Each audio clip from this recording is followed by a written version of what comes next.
Kijang 997 membantu pengguna jalan. Inilah saat petugas PJR di Telantas Polda Metro Jaya mengawal mobil yang membawa ibu hamil dan akan melahirkan dari gerbang tol Halim Perdana Kusuma menuju ke puskesmas terdekat. Wanita yang tengah hamil tua itu sebelumnya berencana hendak menuju rumah sakit untuk melakukan persalinan.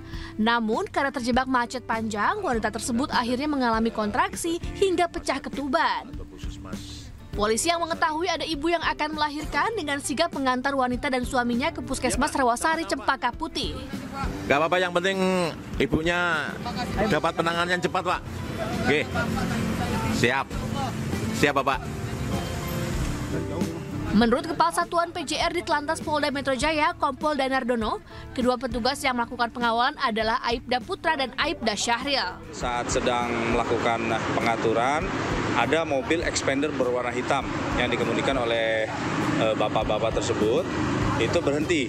Kemudian beliau membuka kaca dan dalam kepanikan beliau menyampaikan ke petugas kami untuk minta diantarkan ke rumah sakit terdekat. Saat ini sang ibu sudah dalam penanganan Puskesmas Rawasari, Jakarta Pusat. Di Jakarta, Rani Sanjaya, iNews melaporkan.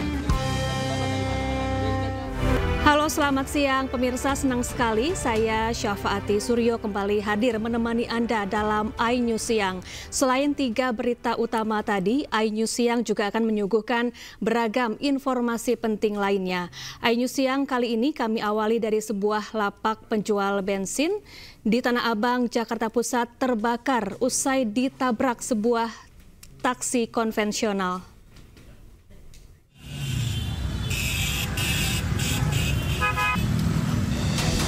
Kobaran api membakar sebuah lapak penjual bensin eceran sekaligus lapak tambal ban yang berada di Jalan Jati Baru Raya, Tanah Abang, Jakarta Pusat. Menyebabkan kepanikan warga, api cepat membesar hingga menyambar sebuah pohon. Lapak penjual bensin eceran ini terbakar usai ditabrak sebuah taksi konvensional yang melaju kencang dari arah flyover Jati Baru menuju Pasar Tanah Abang.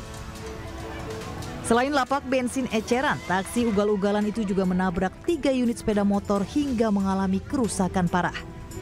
Ironisnya, sang sopir taksi justru kabur, meninggalkan lapak bensin yang telah terbakar.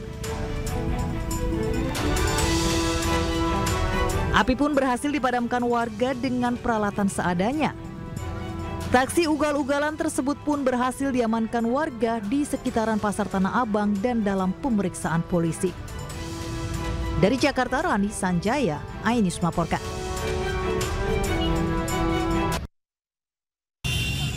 Polisi juga terus mendalami kasus penyalahgunaan narkoba Fahri Albar dengan menyelidiki asal-usul narkoba yang didapat Fahri. Sebelumnya, Fahri Albar pertama kali terjerat narkoba pada tahun 2007. Saat itu Fahri diburu polisi hingga masuk ke dalam daftar pencarian orang karena terlibat kasus narkoba ayahnya Ahmad Albar. 11 tahun berselang, Fahri kembali berurusan dengan polisi lantaran kedapatan memiliki dan mengonsumsi narkoba di rumahnya. Fahri kemudian menjalani rehabilitasi. Tim Liputan iNews melaporkan. Pemirsa, Pengadilan Tipikor Jakarta Pusat kembali menggelar sidang lanjutan kasus dugaan korupsi pergantian antar waktu anggota DPR Harun Masiku dengan terdakwa Hasto Kristianto.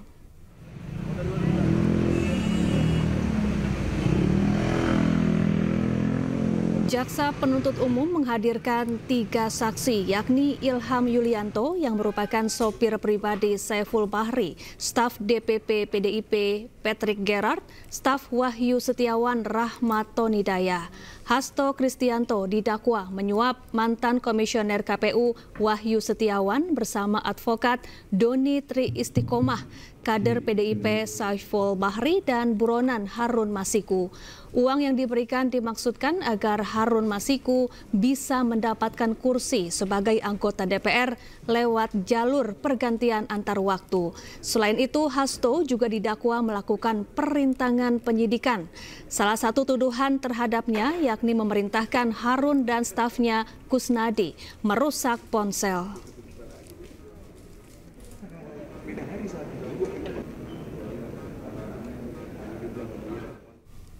Ya, untuk mengetahui situasi terkini di Pengadilan Tipikor Jakarta, kita terhubung dengan rekan Jen Cahyani di Pengadilan Tipikor Jakarta. Selamat siang, Jen. Bagaimana sejauh ini jalannya sidang Hasto Kristianto di sana?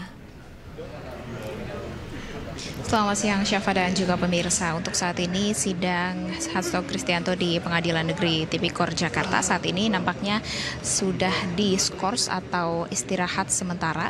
Dan tadi kami sudah mendengarkan di dalam sana pernyataan atau kesaksian dari 3 saksi yang dihadirkan oleh jaksa penuntut umum. Di antaranya ada Ilham Yulianto sebagai supir pribadi Saiful Bahri, kemudian ada Rahmat Setiawan yang merupakan sekretaris Wahyu Setiawan, kemudian Patrick Gerard yang merupakan staf DPP PD Perjuangan. Namun kami tadi dengarkan di dalam memang baru 2 saksi yang menyampaikan pernyataannya atau yang menjawab pertanyaan-pertanyaan dari jaksa penuntut umum terkait dengan kasus ini. Namun Syafa dan juga pemirsa, yang dapat kami highlight di sini memang kalau tadi kita saksikan dari awal persidangan di Pengadilan Negeri Tipikor Jakarta, sidang Hasto Kristianto memang nampaknya tidak diperkenankan untuk disiarkan secara live. Jadi kami tadi teman-teman dari media televisi tidak diperkenankan untuk menyiarkan secara live, sehingga kami hanya bisa mendengarkan di dalam sana ya Syafa dan juga pemirsa. Dan tadi juga sempat dibacakan oleh politikus PD Perjuangan Guntur Romli yang membacakan surat yang ditulis oleh Sekjen PD Perjuangan Hasto Kristianto terkait persidangan hari ini, yang lagi-lagi menyampaikan ya terkait dengan kasus ini yang nampaknya memang daur ulang kasus yang sudah pernah disidangkan, ya ini terkait dengan suap pergantian antar waktu Harun Masiku yang hingga saat ini juga masih disidangkan. Dan tadi yang dapat kami highlight yang disampaikan oleh saksi yang di dalam sana, yakni Ilham Yulianto selaku supir pribadi dari Saiful Bahri, yang di sana menceritakan terkait dengan adanya sepertinya di belakang kami, Syafa dan juga pemirsa, ini Hasto Kristianto sedang keluar dari ruang sidang, yang berarti artinya ini sidang sedang diskors sementara atau sedang diistirahatkan. Dan biasanya setelah ini kami akan mendengarkan pernyataan dari kuasa hukum dari Hasto Kristianto. Namun tadi sempat kami dengarkan di dalam persidangan di mana Ilham Yulianto selaku supir pribadi Saiful Bahri di mana ia mendapat perintah untuk Nah, ini kuasa hukum dari Hasto Kristianto, Roni Talapesi, akan menyampaikan keterangannya terkait dengan persidangan. Ya. Gimana Bang Roni hari ini persidangan? Teman-teman, kami sudah membaca BAP sebelum persidangan bahwa apa yang disampaikan oleh saudara saksi yang dihadirkan hari ini adalah saudara Geri, saudara Yanto, kemudian saudara siapa? Ilham. Ini seperti copy paste dari persidangan di tahun 2020. Jadi apa yang disampaikan oleh para saksi ini seperti sidang untuk terdakwa saudara Wahyu, Ibu Tio, dan saudara Saiful. Dan apa yang ditanyakan oleh jaksa penuntut umum, kami melihat tidak ada kaitannya dengan saudara Hasto Kristianto. Jadi ini adalah perkara daur ulang, teman-teman. Kita harus seksama memperhatikan sehingga kita tidak terjebak di dalam pengaburan dalam sebuah persidangan yang sudah pernah terjadi di tahun 2020. Supaya publik melihat bahwa saya ambil salah satu contoh keterangan saudara Geri yang menyampaikan bahwa mendapat uang, koper berisi uang itu dari Kusnadi, dan beliau menerangkan bahwa uang tersebut dari Harun Masiku berdasarkan keterangan Saiful Bahri. Artinya apa? Ini persesuaian dengan saksi yang kemarin dihadirkan saudara Doni yang menyebutkan bahwa uang tersebut dari Harun Masiku. Kemudian saksi bernama Tio juga menyebutkan bahwa uang tersebut dari Harun Masiku. Jadi ini perlu kita sampaikan kepada publik, jangan sampai terjadi pengaburan terhadap persidangan yang sudah ada di tahun 2020 yang sudah ingkrah bahwa tidak ada bukti atau tidak ada kaitannya dengan Sekjen PD Perjuangan Hasto Kristianto terkait dengan suap. Jadi ini mempertegas lagi dan kami semakin yakin bahwa persidangan ini, perkara ini terlalu dipaksakan.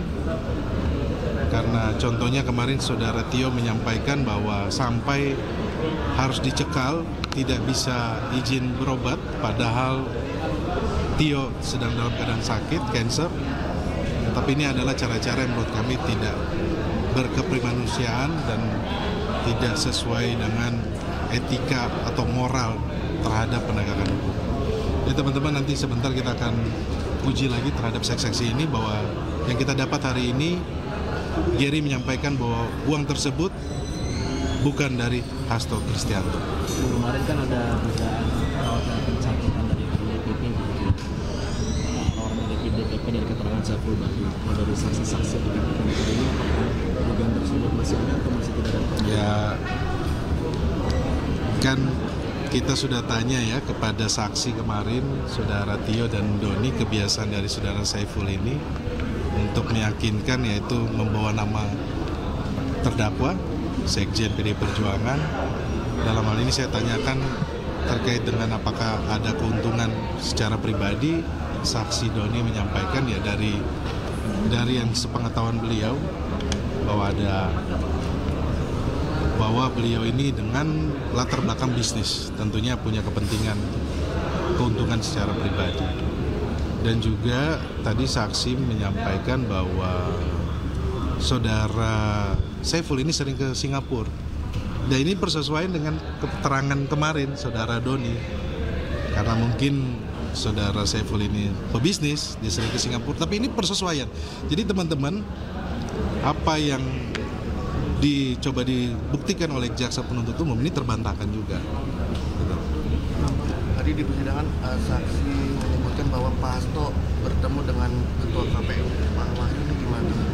Ya, itu kan sesuai fakta persidangan. Dalam hal itu beliau dalam kapasitas sebagai Sekjen PD Perjuangan, dalam kapasitas untuk mengawal proses perhitungan suara Pilpres. Dan itu pertemuannya sekali.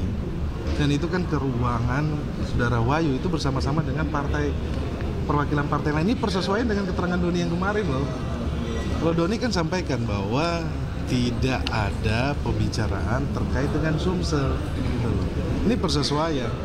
Jadi kami sebenarnya begini loh teman-teman, terkait dengan apa yang disampaikan oleh saudara Wahyu terkait di ruang merokok bahwa ada perubahan keterangan dari saudara Doni dan saudara Saiful. Pada logikanya saudara Doni dan Saiful baru sekali diperiksa loh pasca penangkapan tanggal 8 di tanggal 9. Logikanya kalau perubahan itu di BAP berikutnya dong, di pemeriksaan berikutnya dong.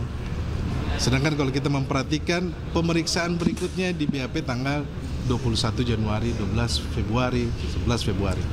Jadi kami juga meminta supaya lebih yakin, alangkah baiknya supaya jaksa penuntut umum menghadirkan CCTV yang ada di. Ya, untuk mengetahui terkait perkembangan kasus ini, kami telah terhubung dengan Kasat Reskrim Polres Cianjur, ada AKP Tono Listianto. Selamat siang Pak Tono, apa kabar? Selamat siang, alhamdulillah baik Mbak kabarnya. Baik, Pak Tono, sejauh ini sudah berapa orang yang diperiksa dan dari unsur mana saja mereka ini Pak? Sejauh ini kita sudah melaksanakan pemeriksaan 10 orang, tentunya unsur-unsur terkait, mulai dari penanggung jawab dapur, kemudian Satuan Pelayanan Pemenuhan Gizi atau SPPG, kemudian kurir, pengantar makanan, kemudian tim masak, dan lain-lain. Ada sekitar 10 orang yang sudah kami lakukan pemeriksaan. Seperti itu. Baik, Pak Tono, mengapa sejumlah barang bukti tempat makan juga turut disita? Ya tentunya ini bagian dari proses kita penyelidikan. tempat makan dan makanan sudah kami sita. Tujuannya adalah untuk mengecek apakah akibat tempat dan makanan tersebut atau bukan. Dan saat ini kedua barang tersebut sudah kita kirim ke laboratorium kesehatan Provinsi Jawa Barat, dan kita sedang menunggu dan tentunya nanti akan kita update kembali. Seperti itu. Baik, apa benar ada kesulitan mencari barang bukti makanan yang diduga beracun karena makanan tersebut sudah dibuang, Pak Tono? Sejauh ini tidak ada kesulitan, Pak. Kita sudah mengamankan barang bukti di tempat kejadian perkara, mulai dari makanan dan tempat itu sudah kita kirim ke Labkesda Provinsi Jawa Barat. Tinggal menunggu hasilnya saja, tidak ada kesulitan sejauh ini. Baik, jadi sudah ada barang bukti makanan yang dikonsumsi oleh para korban yang disita dan saat ini diperiksa di laboratorium ya Pak Tono? Benar sekali, seperti itu. Baik, kalau dugaan sementara, apa penyebab dari puluhan korban ini mengalami keracunan? Apa sumber makanan yang mereka konsumsi Pak Tono? Nah, dugaan sementara kita belum bisa menyimpulkan karena tentunya sekali lagi kita masih menunggu hasil laboratorium yang dilakukan oleh Labkesda Provinsi Jawa Barat dan Kabupaten Cianjur, dan nanti tentunya akan kita update kembali apakah akibat dari makanan dan tempat tersebut, nanti akan kita update kembali Mbak, seperti itu. Apakah hanya siswa dari 2 sekolah saja yang keracunan atau ada siswa dari sekolah lain yang juga turut menjadi korban keracunan MBG ini Pak Tono? Sejauh ini hanya 2 sekolah tersebut yang mengalami keracunan. Beberapa sekolah tidak, hanya 2 sekolah tersebut. Baik, informasi terbaru total ada berapa korban yang keracunan MBG ini? 52 orang dan semuanya sudah kembali ke rumahnya masing-masing. 52 orang? Update terbaru. Baik, 52 orang. Sudah kembali ke rumah masing-masing? Baik, Pak, benar. Baik, Pak Tono, kalau kasus ini naik ke penyidikan, jerat hukum apa yang akan dikenakan kepada para tersangka? Tentunya ini bagian dari proses ya. Kami tidak bisa menyampaikan sekarang untuk jerat hukumnya apa, dan kami harap rekan-rekan sekalian bersabar. Tentunya kita akan melaksanakan secara profesional dan objektif. Nanti akan kita update termasuk tadi jerat hukum apa yang harus disampaikan ketika memang ini ada unsur pidana dan terbukti, tentunya nanti akan kita sampaikan kembali, Mbak. Seperti itu. Baik, terima kasih AKP Tono Listianto, Kasat Reskrim Polres Cianjur telah bergabung bersama kami di iNews Siang. Pemirsa, Badan Gizi Nasional membuat kebijakan baru yang melarang sisa makanan bergizi gratis dibersihkan di sekolah. Sisa makanan harus dibersihkan di Satuan Pemenuhan Pelayanan Gizi atau SPPG untuk mencegah keracunan seperti yang terjadi di Cianjur. Hasilnya untuk penyebab utamanya masih di lab ya. Kita belum cek. Hanya ada yang kurang pada saat ngecek itu karena sisa makanan yang diduga menimbulkan keracunan itu sudah dibersihkan di sekolah. Jadi kami tidak bisa ambil sampelnya. Jadi ini menambah SOP kita bahwa sisa makanan itu tidak boleh dibersihkan di sekolah, harus dibawa ke SPPG. Karena untuk ngecek membandingkan antara sampel yang ada di SPPG dengan yang dikirimkan. Nah, kemudian dari peninjauan itu kita memberikan 2 saran kepada pengelola, termasuk ke kepala SPPG. Yang pertama, food tray-nya harus diganti karena setengah dari food tray itu masih plastik. Dan sementara ini 2 sekolah yang sebagian kecil muridnya terkena itu food tray-nya dari plastik itu. Makanya kami minta segera ganti. Ya, sebelumnya antusiasme tinggi ditunjukkan warga Jakarta dalam mendaftar sebagai petugas penanganan prasarana dan sarana umum atau PPSU. Warga memadati Balai Kota untuk mengikuti proses pendaftaran.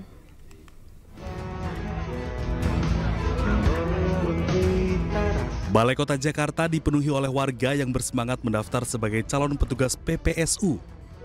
Mereka datang dari berbagai wilayah membawa berkas persyaratan. Pemerintah Provinsi DKI Jakarta membuka 1.652 lowongan PPSU untuk tingkat kelurahan. Selain itu, gaji PPSU Jakarta tahun 2025 menyesuaikan upah minimum Provinsi Jakarta, yakni sekitar 5,3 juta rupiah. Gubernur DKI Jakarta Pramono Anung menegaskan bahwa proses rekrutmen ini dilakukan secara transparan dan terbuka guna menghindari praktik pungutan liar dan nepotisme. Selain itu, Pramono juga menyatakan bahwa penetapan petugas PPSU harus dilaporkan dalam rapat yang dihadiri oleh gubernur dan wakil gubernur untuk memastikan keterbukaan. Persiapannya ini cukup ribet nggak, Mas? Gimana persiapan? Ya, karena persiapan sih wajar sih, kayak lamar-lamar kerjaan lain sih, sama aja. Nggak ada yang menyulitkan ya? Enggak. Isu tentang orang dalam ini betul-betul bisa dihilangkan dalam rekrutmen untuk PPSU maupun untuk PJLP. Sehingga dengan demikian, sekali lagi kami informasikan bahwa rekrutmennya, pendaftarannya bisa di kelurahan. Dengan proses rekrutmen yang transparan dan terbuka, diharapkan PPSU yang terpilih dapat menjalankan tugasnya dengan maksimal dalam menjaga kebersihan dan kenyamanan lingkungan Jakarta. Dari Jakarta, Wenda Nura, Leman iNews melaporkan. Pemirsa, Lebaran Betawi 2025 akan berlangsung mulai hari ini di Monumen Nasional Jakarta. Menjelang dimulainya nanti sudah mulai ada persiapan, pemasangan tenda dan panggung untuk hiburan dan festival. Pemerintah Provinsi DKI Jakarta akan menggelar Lebaran Betawi 2025 di Monas, Jakarta Pusat pada 25 hingga 27 April 2025. Hari ini persiapan pun sudah mulai dilakukan dengan pendirian tenda, panggung, dan tenan-tenan makanan. Lebaran Betawi merupakan tradisi tahunan sekaligus momen silaturahmi bagi masyarakat Betawi di Jakarta. Nantinya para pengunjung dapat menikmati acara yang bertabur aneka atraksi seni dan budaya, termasuk makanan khas Betawi.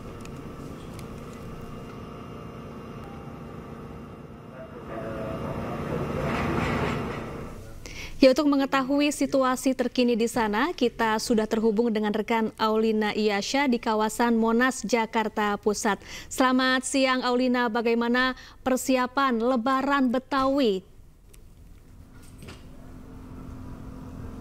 Halo, selamat siang Syafa dan juga pemirsa. Terkait situasi di Monas menjelang Lebaran Betawi 2025 ini bisa dilihat di layar televisi Anda masih sepi ya, belum terlihat adanya masyarakat ataupun pihak penyelenggara yang datang untuk mempersiapkan acara. Ini hanya baru dipersiapkan tenda dan juga panggung yang nantinya akan menjadi tempat pertunjukan acara festival Lebaran Betawi 2025 ini. Adapun berdasarkan informasi untuk tenda di sini juga ada tenda yang berwarna putih dan orange.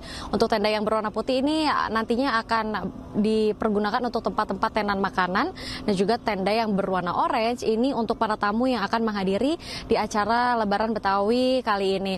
Adapun untuk mengenai informasi dari Kepala Dinas Kebudayaan Pemprov DKI Jakarta juga mengatakan bahwa nantinya acara Lebaran Betawi ini juga bukan hanya dipertunjukkan bagi para masyarakat Jakarta saja atau orang-orang Betawi, namun ini bagi seluruh masyarakat Indonesia yang ingin datang langsung menyaksikan ke Monas ini diperbolehkan secara gratis.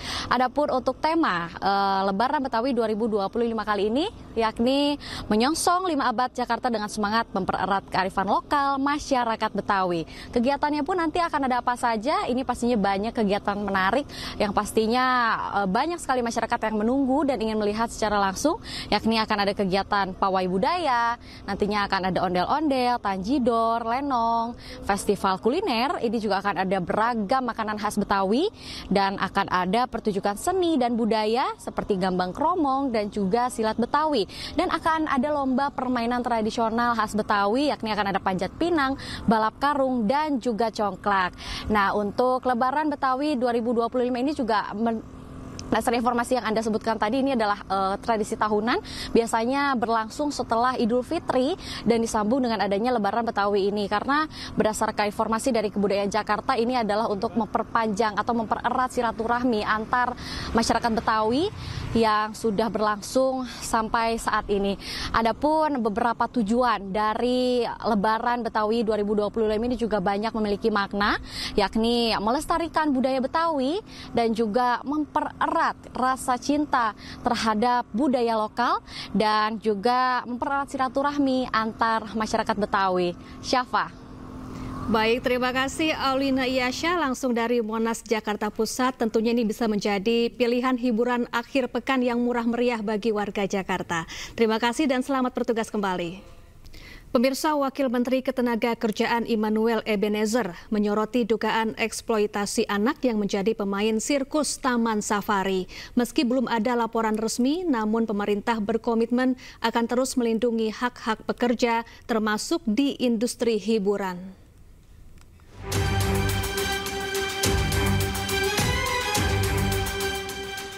Wakil Menteri Ketenagakerjaan Immanuel Ebenezer menyoroti dugaan eksploitasi anak di Oriental Circus Indonesia.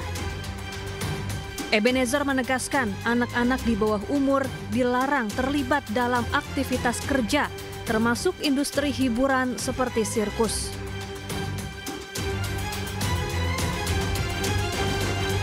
Meski belum ada laporan resmi yang diterima Kementerian Ketenagakerjaan, namun pemerintah memastikan akan terus melindungi hak-hak pekerja. Sebelumnya kisah pilu diceritakan sejumlah mantan pemain sirkus saat bertemu Wakil Menteri HAM Mugianto. Mereka mengaku kerap dianiaya, diberi kotoran hewan, dan tidak diobati saat mengalami kecelakaan kerja. Bahkan para pemain sirkus anak-anak dipisahkan dari orang tua mereka selama bertahun-tahun. Para pemain sirkus juga sudah 2 kali mendatangi DPR untuk mengadukan peristiwa kelam yang mereka alami.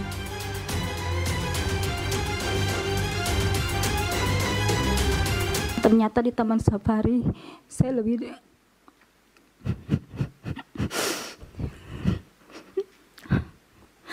keras lagi, saya dilatih. Saya dapat penyiksaan lagi, Pak. Sampai saya melarikan diri karena saya nggak tahan. Setelah saya melarikan diri 3 hari kemudian saya menghirup udara luar, saya ditangkap lagi dengan security. Dan setelah itu saya dibawa ke pos security dan saya dibawa pulang. Di tengah jalan pun saya sudah dipukulin, sudah dikata-katain kasar seperti binatang. Sampai rumah saya dimasukin ke kantornya dan saya disetrumin, Pak, pakai setruman gajah. Sampai saya lemes, sampai ke kelamin saya disetrumin. Akhirnya saya jatuh, saya lemes, saya minta ampun, saya sakit, tapi dia tidak mendengarkan omongan saya, malah dia menambahkan pukulan itu. Sementara itu di rapat Komisi 3 DPR Senin lalu, pemilik sirkus membantah tuduhan eksploitasi dan pelanggaran HAM. Yang dijawab sana, tolong Bapak mungkin, kan itu diserahkan ke orang tua saya. Nah kan saya juga nggak tahu, kan saya masih kecil juga di sirkus sama-sama mereka semuanya. Dan bedanya nggak berapa. Dan diserahkan sana, perjanjian apa kita tidak tahu juga. Tapi kan sudah, ya maaf ya, mereka sudah ditelusurkan ke tempat-tempat mereka punya, mana kan dari panti asuhan, dari mana semua mereka sudah kenal, mereka datang ke rumah, ini semuanya, menitip semuanya. Komisi 3 DPR meminta pihak OCI dan korban duduk bersama menyelesaikan kasus ini secara kekeluargaan. Jika dalam 7 hari tidak menemui titik terang, maka kasus ini akan dibawa ke penegak hukum. Sementara Komisi 13 DPR mendesak Bareskrim Polri mengusut tuntas kasus ini. Tim Liputan iNews melaporkan. Pemirsa, polisi menangkap terduga pelaku pembunuhan pria yang jasadnya terbungkus karung yang ditemukan di kawasan Batu Ceper, Kota Tangerang, Banten. Pelaku dibawa ke Polda Metro Jaya untuk menjalani pemeriksaan.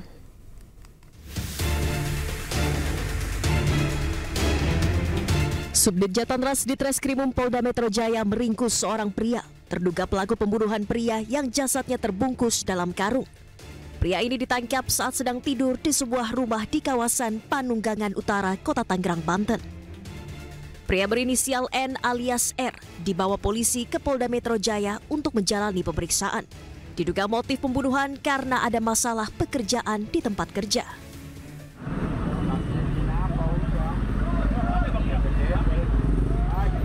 Sebelumnya jasad pria ditemukan terbungkus dalam karung di saluran air Jalan Daan Mogot, kilometer 21, Batu Ceper, Kota Tangerang. Korban ditemukan setelah warga mencium bau menyengat. Jasad tanpa identitas itu diperkirakan telah tewas 2 hingga 3 hari sebelum ditemukan. Berdasarkan hasil olah tempat kejadian perkara, pada tubuh korban ditemukan tanda-tanda kekerasan. Diduga jasad pria merupakan korban pembunuhan yang diperkirakan berusia 20 hingga 30 tahun. Karung tersebut ditemukan di dalam got ya, yang ada di Jalan Daan Mogot tersebut. Mayat adalah seorang laki-laki. Namun saat ini identitasnya belum diketahui, saat ini masih Mr. X, dan dari hasil pemeriksaan luar tadi bahwa ada kekerasan ya pada kepala termasuk bagian tangan. Tentunya ini saat ini ada dugaan adanya peristiwa pidana terhadap orang tersebut. Tentunya saat ini kami mohon waktu untuk melakukan penyelidikan. Jasad pria tersebut telah dibawa ke RSUD Tangerang, Banten untuk diotopsi guna mengetahui penyebab pasti kematian.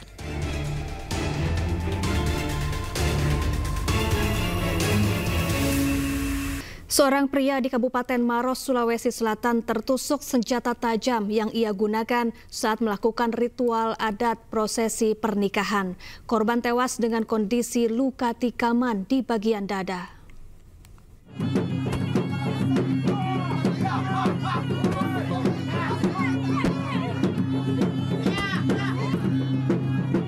Video amatir warga merekam detik-detik seorang pria tertusuk senjata tajam jenis badik saat melakukan ritual adat Angnaru di sebuah acara pesta pernikahan di Desa Bonto Matene, Kecamatan Mandai, Kabupaten Maros, Sulawesi Selatan. Saat berusaha menampilkan ilmu kebalnya, korban Rizal 33 tahun ini justru tertancap badik yang ia gunakan. Kejadian ini sontak menghebohkan warga yang hadir dalam acara pernikahan tersebut. Meski korban sempat dilarikan ke rumah sakit dan mendapatkan penanganan medis, namun nyawanya tidak dapat diselamatkan. Tapi memang di sini setiap ada kegiatan pengantin pasti ya, tradisinya begitu, Pak. Tradisi mengaruh ya. Ya, tapi tidak semuanya itu memakai badik, artinya menikam badang. Ya. Tidak semuanya, yang tahu saja. Ya, ini termasuk orang yang tahu, yang ahli ya. Adapun langkah-langkah yang kami laksanakan saat ini, kami sementara melaksanakan olah TKP. Kami berkoordinasi dengan Polres untuk mendatangkan Inavis beserta tiket serse untuk mengolah TKP, dan sekalian kami melakukan pengalangan kepada masyarakat supaya tidak terjadi kejadian serupa. Sementara itu, pihak keluarga menganggap kejadian ini sebagai musibah dalam pelaksanaan adat pesta pernikahan Bugis Makassar. Diketahui ritual adat Angnaru ini memiliki makna yang sakral dan sering ditampilkan dalam berbagai acara adat, termasuk pesta pernikahan. Dari Kabupaten Maros, Sulawesi Selatan, Wahyu Ruslan, iNews melaporkan. Oknum anggota Polres Pacitan yang diduga memperkosa tahanan wanita diberhentikan tidak dengan hormat. Oknum polisi tersebut memperkosa korban di ruang tahanan kantor polisi.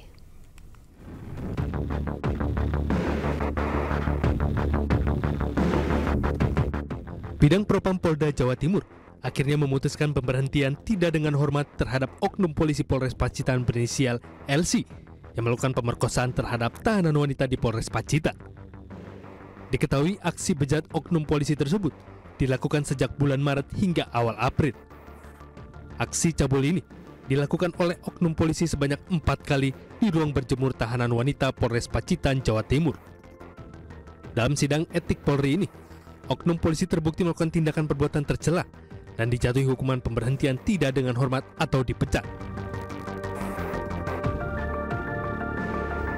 Peraturan Pemerintah Nomor 1 Tahun 2003 tentang pemberhentian anggota Kepolisian Negara Republik Indonesia. Kemudian pasal 5 ayat 1 huruf D, C, Peraturan Kepolisian Negara Republik Indonesia Nomor 7 Tahun 2022 tentang Kode Etik Profesi dan Komisi Kode Etik Polri. Usai menjalani hukuman Kode Etik Profesi, kini LC oknum polisi cabul harus menghadapi ancaman pidana umum. Dari Surabaya, Jawa Timur, Rahmat Ilyasan, iNews melaporkan. Kita ke informasi lain, pemirsa. Sidang perdana gugatan ijazah dengan tergugat Joko Widodo digelar di Pengadilan Negeri Solo Kamis siang. Jokowi tidak bisa hadir dalam sidang lantaran menjadi utusan khusus Presiden Prabowo untuk melayat ke Vatikan atas meninggalnya Paus Fransiskus.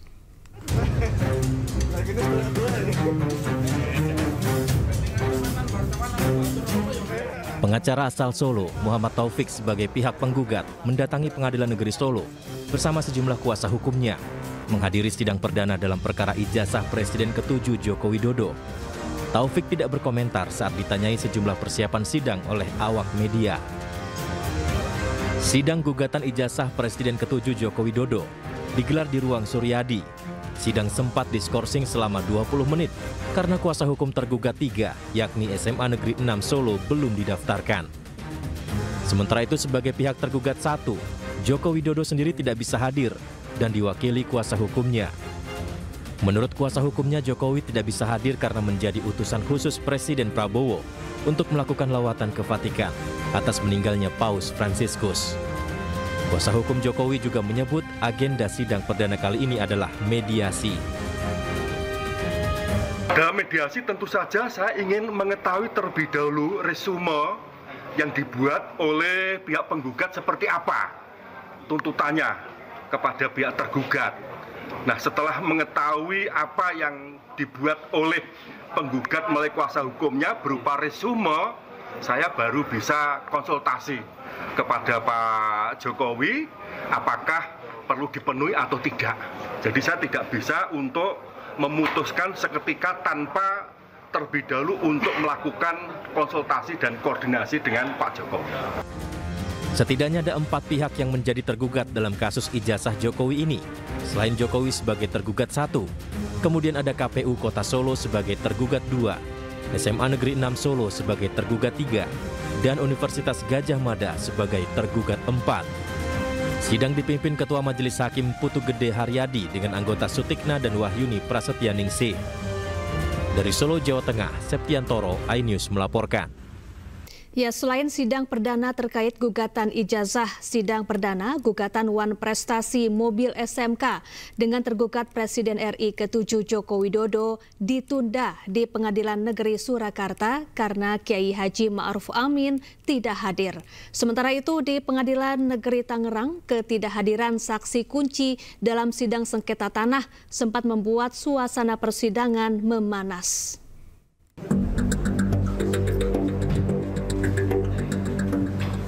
Sidang gugatan Wan Prestasi terkait mobil SMK yang pernah digagas mantan Presiden Joko Widodo resmi ditunda. Penundaan ini disampaikan Ketua Majelis Hakim Putu Gede Haryadi dalam sidang yang digelar di Pengadilan Negeri Surakarta. Penundaan dilakukan karena tergugat 2, yakni mantan Wakil Presiden Kiai Haji Ma'ruf Amin tidak hadir dalam persidangan. Ya, sekarang berdasar peraturan Mahkamah Agung itu panggilannya melalui pos tercatat seperti itu. Nah, dia kan bisa di-tracking mereka sampai di mana. Dan itu sudah sudah diterima langsung oleh terduga 2. Tapi tidak hadir hari ini, gitu kan. Karena sesuai ketentuan harus dipanggil lagi. Pengadilan Negeri Kota Tanggerang, Banten menggelar sidang terdakwa pidana pemalsuan sertifikat tanah Kepala Desa Wanakerta Tumpang, Sugian bin Sali.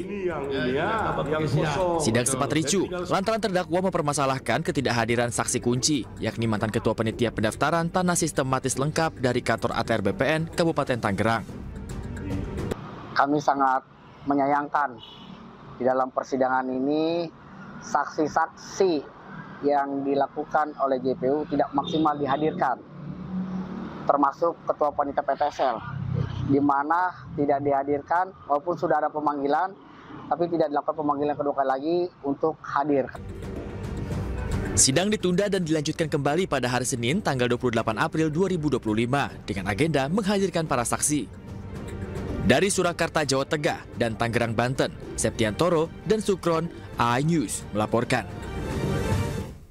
Kita ke informasi lainnya, pemirsa. Presiden Prabowo Subianto merespons dan menghormati 8 tuntutan Forum Purnawirawan Prajurit TNI.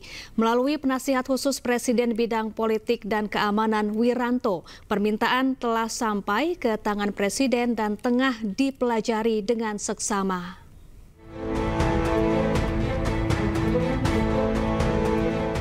Respon ini disampaikan oleh penasihat khusus Presiden bidang politik dan keamanan Jenderal Purnawirawan Wiranto di Istana Negara Kamis sore. Forum Purnawirawan Prajurit TNI yang dipimpin para Jenderal Purnawirawan TNI ini menyampaikan pernyataan sikap berupa 8 tuntutan mulai dari kembali ke Undang-Undang Dasar 45 sebagai tata hukum politik pemerintahan. Kedua, mendukung Asta Cita atau program kerja Kabinet Merah Putih, kemudian mereshuffle Kabinet Merah Putih yang diduga terlibat korupsi, hingga mengevaluasi Wakil Presiden Gibran Rakabuming Raka. Presiden memang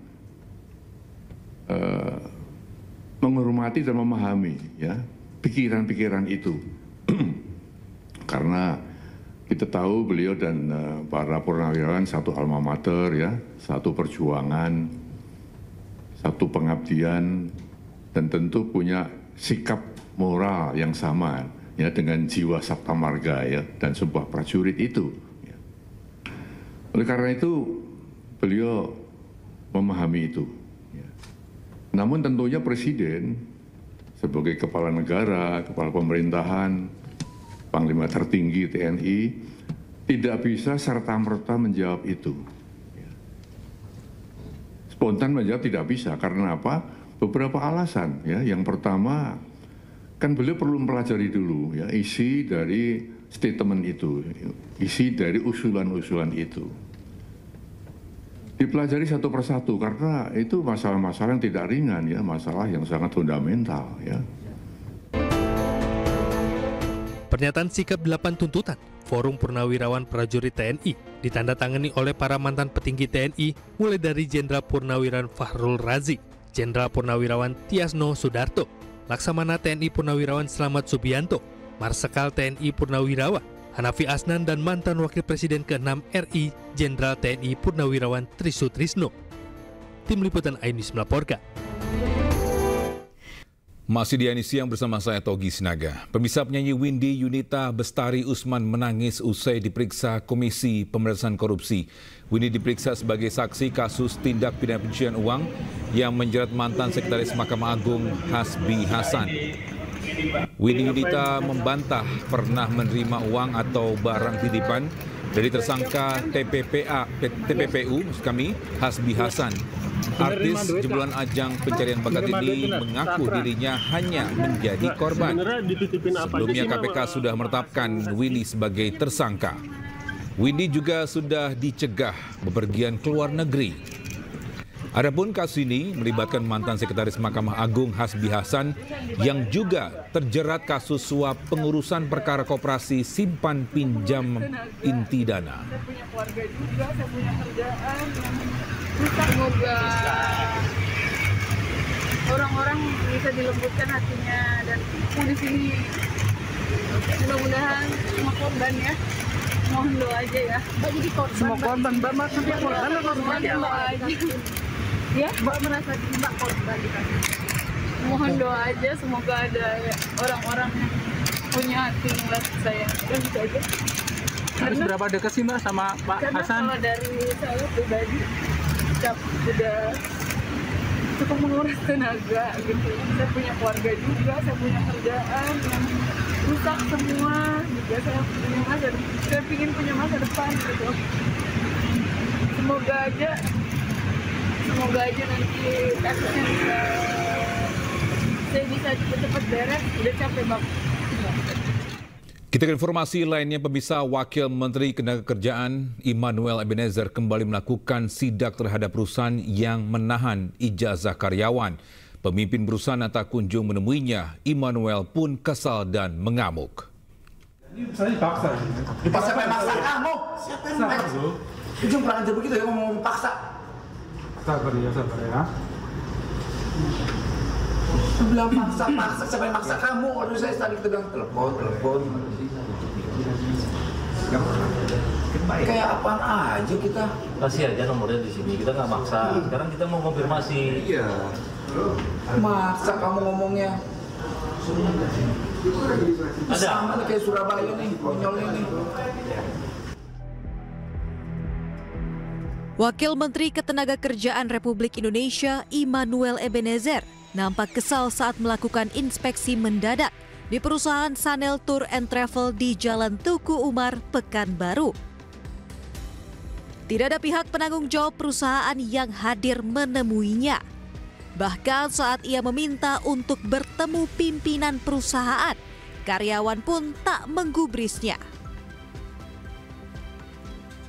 Sidak yang digelar kemarin Rabu dilakukan menyusul adanya dugaan penahanan ijazah milik 12 mantan karyawannya. Tidak ini, tidak itu. Padahal kita institusi negara, nggak dihargai sama mereka.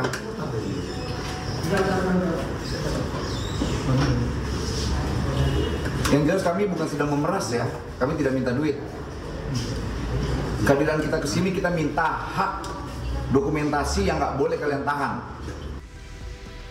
Terkait hal tersebut, Immanuel mendesak perusahaan jasa itu segera mengambilkan ijazah para mantan karyawannya. Jika dalam waktu dekat perusahaan tidak juga mengembalikannya, maka terancam disegel bahkan ditutup. Ini masalah-masalah terkait tenaga kerja yang ijazahnya ditahan, dan itu jelas-jelas tidak baik dan melanggar, dan kita tidak mau hal ini terjadi dimanapun, karena industrial itu terkait dokumentasi, ini kan dokumentasi pribadi orang yang nggak boleh ditahan oleh siapapun. Kayak tadi mereka mau nyari kerja akhirnya nggak bisa, karena ijazah ditahan. Ini kan keterlaluan menurut saya, dan di Surabaya, terjadi juga di Riau, dan saya yakin terjadi di mana-mana. Dan kita akan melakukan sidak itu. Ke semua tempat, kita nggak peduli. Mereka mau backingnya siapa, kita tabrak. Sementara itu, salah seorang mantan karyawan mengaku sudah 6 tahun ijazah miliknya ditahan. Awalnya saya ditahan kan, mungkin ada komplain atau ada barang hilang. Setelah 1 bulan 2 bulan kan tak ada komplain, berarti aman. Secara tanggung jawab saya udah putus, udah selesai. Di tahun berapa tuh? Di 2019 itu. 2019. Ya, tapi dari sampai 2020 saya mengurus, tetap nggak bisa dikeluarin. Sebelumnya alasan perusahaan menahan ijazah sebagai jaminan apabila ada barang hilang. Namun nyatanya hingga para karyawan berhenti bekerja, perusahaan tak kunjung mengembalikan ijazah yang ditahan. Dari Pekanbaru, Riau, Indra Yose Rizal, iNews melaporkan. Sementara itu, Resmo Polda Metro Jaya berhasil meringkus seorang asisten rumah tangga yang melakukan pencurian sejumlah barang berharga milik majikannya di Depok, Jawa Barat. Pelaku ini bawa kabur ponsel dan motor korban.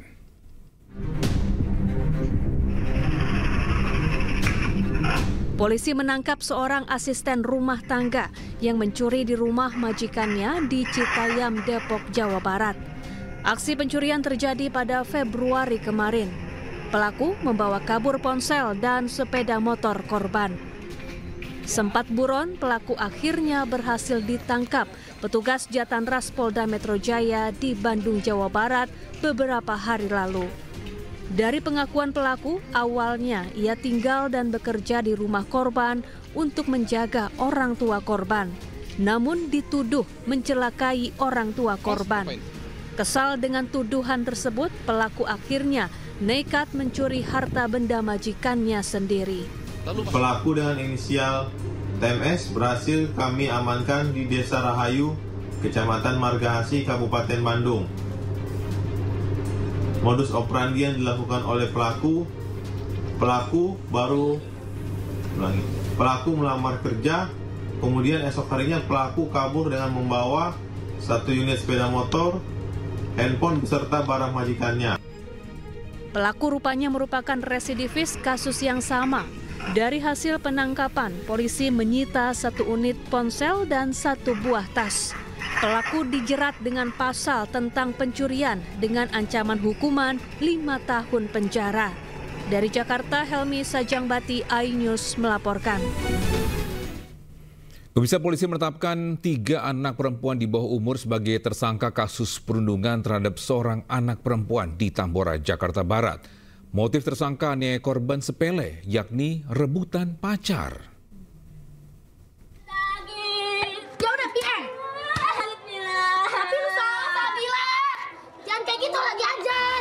Unit Perlindungan Perempuan dan Anak Polres Jakarta Barat menetapkan 3 anak perempuan masih di bawah umur menjadi tersangka kasus perundungan terhadap seorang anak perempuan yang juga masih di bawah umur di kawasan Tambora, Jakarta Barat.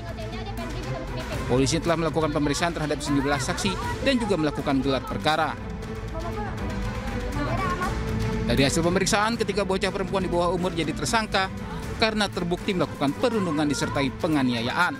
Polres Metro Jakarta Barat telah berhasil menetapkan 3 anak berhadapan dengan hukum, di mana yang pertama adalah kami utamakan keselamatan korban, di mana anak ini sudah kami lakukan pendampingan beserta psikolog, kemudian beserta dengan orang tua korban, dan sebelum kami menetapkan 3 anak berhadapan dengan hukum ini, kami sudah melakukan gelar perkara, melakukan pemeriksaan saksi-saksi, visum et repertum, sehingga dari perkara tersebut sudah berhasil kami tetapkan 3 anak berhadapan dengan hukum. Kasus perundungan ini viral di media sosial beberapa hari terakhir. Ketiga tersangka melakukan penganiayaan terhadap korban hanya karena rebutan pacar. Ketiga tersangka dimasukkan ke panti sosial anak karena mereka masih di bawah umur. Dari Jakarta, Miftahul Gani, iNews melaporkan. Pemirsa, seorang perempuan di Gresik, Jawa Timur ditetapkan sebagai tersangka kasus pembuangan bayi yang baru dilahirkannya. Pelaku membuang darah dagingnya ke tong sampah di toilet pabrik karena malu hamil di luar nikah.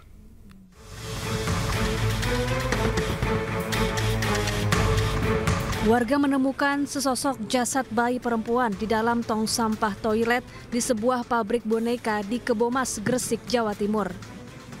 Setelah diselidiki, polisi menangkap ibu bayi malang ini, seorang perempuan berinisial JC berusia 20 tahun.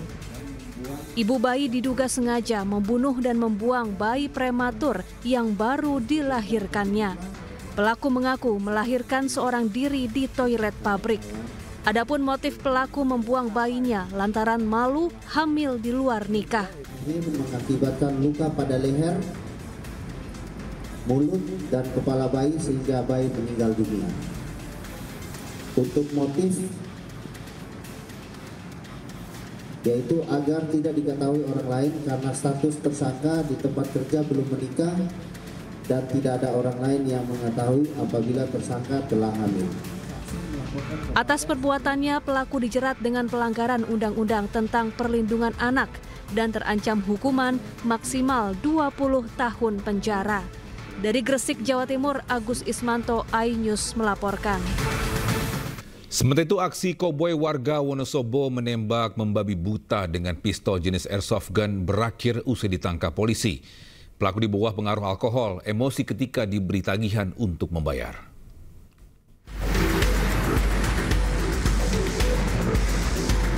Aksi koboi seorang pria berusia 42 tahun, warga Sekuk Kalikajar, Wonosobo, terekam kamera pengawas.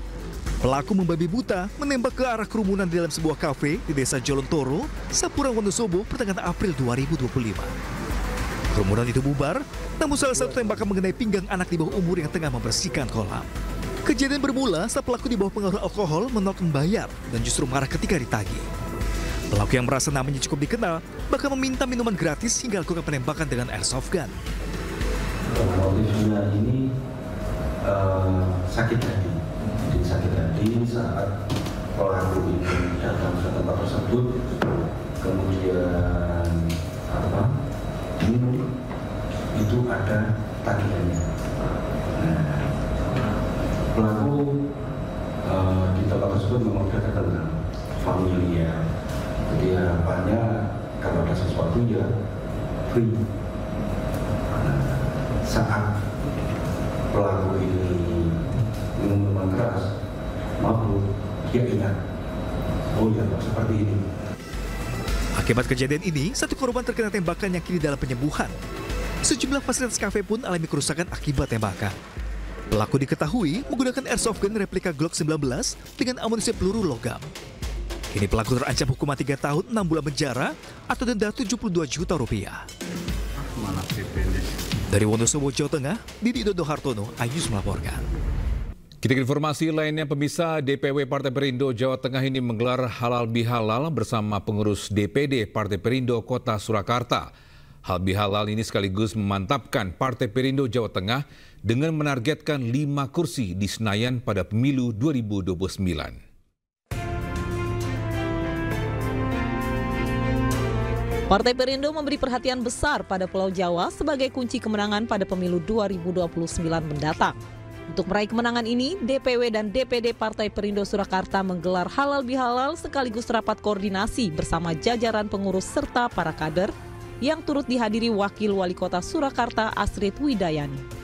PLT Ketua DPW Partai Perindo Jawa Tengah Andi Azwan menargetkan setiap daerah pemilihan meraih kursi di parlemen dan para kader partai diminta optimis dengan kerangka kerja yang terukur.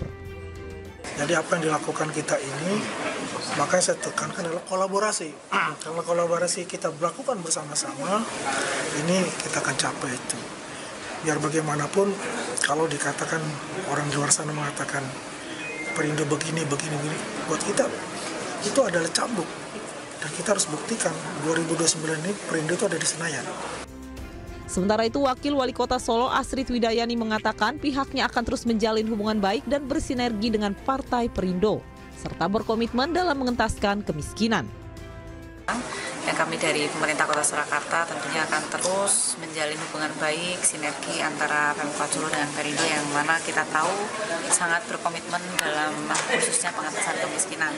Jadi mudah-mudahan nanti ke depan dengan program-program yang ada di pemerintah Kota Surakarta dan Perindo bisa bersinergi. Partai Perindo kini semakin solid sehingga pada pemilu 2029 mendatang bisa meraih kursi di DPR dan DPRD. Dari Surakarta, Jawa Tengah, Zanuar Setiaji, iNews melaporkan.